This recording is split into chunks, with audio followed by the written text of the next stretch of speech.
शुभ मध्याह्न बच्चों। आज की हिंदी क्लास में आपका बहुत बहुत स्वागत है। बच्चों, आज हम लोग क्षितिज भाग 1 के काव्यखंड का प्रथम अध्याय कबीर का अध्ययन कर रहे हैं। बच्चों, इस पाठ में अभी तक हम लोग कबीर की साखियाँ पढ़ चुके हैं। आज हम लोग कबीर के शब्द पढ़ेंगे। आइए बच्चों, कबीर दास जी द्वारा लिखित पहले शब्द का अध्ययन हम लोग करते हैं। मोको कहाँ ढूंढे बंदे, मैं तो तेरे पास में। ना मैं देवल ना मैं मस्जिद, ना काबे कैलाश में। ना तो कोनो क्रिया कर में, नहीं योग बैराग में। खोजी हो तो तुरंत मिले हो, पल भर की तलाश में। कहे कबीर सुनो भाई साधो, सब श्वासों की श्वास में। आइए बच्चों, इसका अर्थ हम लोग समझते हैं। मोको कहाँ ढूंढे बंदे, मैं तो तेरे पास में। इस पंक्ति में बच्चों ईश्वर अथवा भगवान अपने भक्तों से और मनुष्यों से कह रहे हैं, मोको कहाँ ढूंढे बंदे, हे मनुष्यों मुझे कहाँ तुम ढूंढ रहे हो, मैं तो तुम्हारे पास में हूँ। बच्चों, मनुष्य ईश्वर की उपासना करने के लिए मनुष्य पता नहीं कहाँ कहाँ की यात्राएं पूजा पाठ करता रहता है। इसीलिए मनुष्यों को भगवान कह रहे हैं कि हे मनुष्य, तुम मुझे कहाँ ढूंढ रहे हो, मैं तो तुम्हारे पास में ही हूँ। और आगे कहते हैं, ना मैं देवल ना मैं मस्जिद, ना काबे कैलाश में। कहते हैं कि न तो मैं देवल में हूँ अर्थात मैं देवालय मतलब मंदिर में हूँ, न ही मस्जिद में हूँ, और ना ही काबा कैलाश। काबा मतलब होता है बच्चों मुस्लिमों का तीर्थ स्थान है, अर्थात जहाँ पर वे हज करने जाते हैं उसे काबा बोलते हैं। और कैलाश हिंदू धर्म का एक तीर्थ स्थान है, कैलाश पर्वत। वही कह रहे हैं कि हे मनुष्यों, तुम मुझे कहाँ ढूंढते फिर रहे हो, न ही तो मैं मंदिर में हूँ, न ही मस्जिद में, और न ही काबा कैलाश में हूँ। और आगे कहते हैं, ना तो कौनो क्रिया कर्म में, न ही योग वैराग में। कहते हैं, ईश्वर कहते हैं कि हे मनुष्य, नहीं मैं तो किसी भी कर्म कांड में से हूँ न हूँ, और न ही कठिन योग वैराग। योग वैराग मतलब होता है बच्चों कठिन साधना करना। वैराग्य का मतलब होता है इस मनुष्य जब इस संसार से मोह माया त्याग कर कठिन साधना के लिए जंगलों में अथवा आश्रम में चला जाता है तो उसे वैराग्य बोलते हैं। मतलब इस दुनिया से मतलब नहीं होता है। वही कह रहे हैं कि हे मनुष्यों, न ही मैं किसी भी क्रिया कर्म में हूँ, न अर्थात न ही मैं कोई कर्मकांड में हूँ, न ही तो कठिन योग साधना में हूँ जिसको प्राप्त करने के लिए आप लोग वैराग धारण कर लेते हो। नहीं मैं इन चीज़ों से प्राप्त होने वाला नहीं हूँ।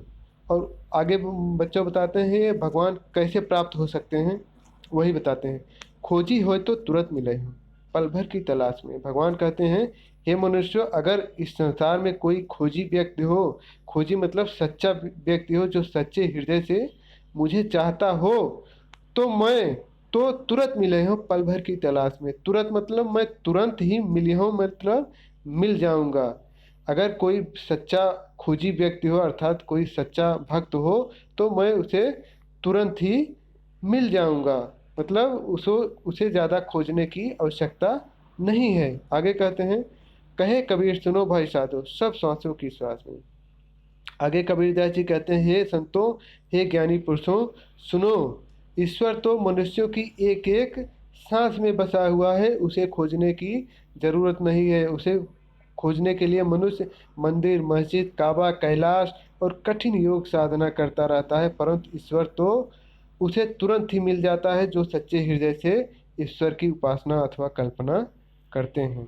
और आगे कहते हैं कि मनुष्यों की एक एक सांस में ईश्वर बसा हुआ है। आइए बच्चों, इस पाठ का भावार्थ हम लोग समझते हैं। प्रस्तुत पंक्तियों में कवि ने मनुष्यों को यह संदेश दिया है कि ईश्वर तो सर्वव्यापी है, ज्ञानी यानी कि भगवान हर जगह मौजूद है। हम उन्हें मंदिर मस्जिद और तमाम तीर्थों धामों में ढूंढते रहते हैं, लेकिन असल में वो हर वक्त हमारे पास ही रहते हैं। कबीर जी ने बताया कि ईश्वर को पाने के लिए सैकड़ों क्रियाकर्म और कठिन योग साधना करना जरूरी नहीं। अगर कोई भक्त उन्हें सच्ची श्रद्धा और विश्वास के साथ याद करेगा तो हर एक पल में ही उसे हर एक पल में ही मिल जाएंगे। आइए बच्चों, इस पद का हम लोग अर्थ समझते हैं, अर्थ देखते हैं। कब की इन पंक्तियों में ईश्वर मनुष्य से कहते हैं कि मनुष्य, तुम मुझे बाहर मंदिर मस्जिद में कहाँ ढूंढते फिरते हो, मैं तो तुम्हारे पास ही हूँ। अगर तुम्हारे मन में मेरे प्रति सच्ची श्रद्धा और विश्वास है तो मैं हर वक्त तुम्हारे पास मौजूद हूँ और तुम मुझे हर प्राणी की सांसों में महसूस कर सकोगे। लेकिन अगर तुम्हारे मन में सच्चाई और आस्था नहीं है तो मैं तुम्हें मंदिर, मस्जिद, काबा, कैलाश जैसी पवित्र जगहों पर भी नहीं मिल पाऊंगा। अगर मुझे पाना है तो खुद के अंतर्मन में झांक करके देखो, मैं तुम्हें वहीं मिलूंगा।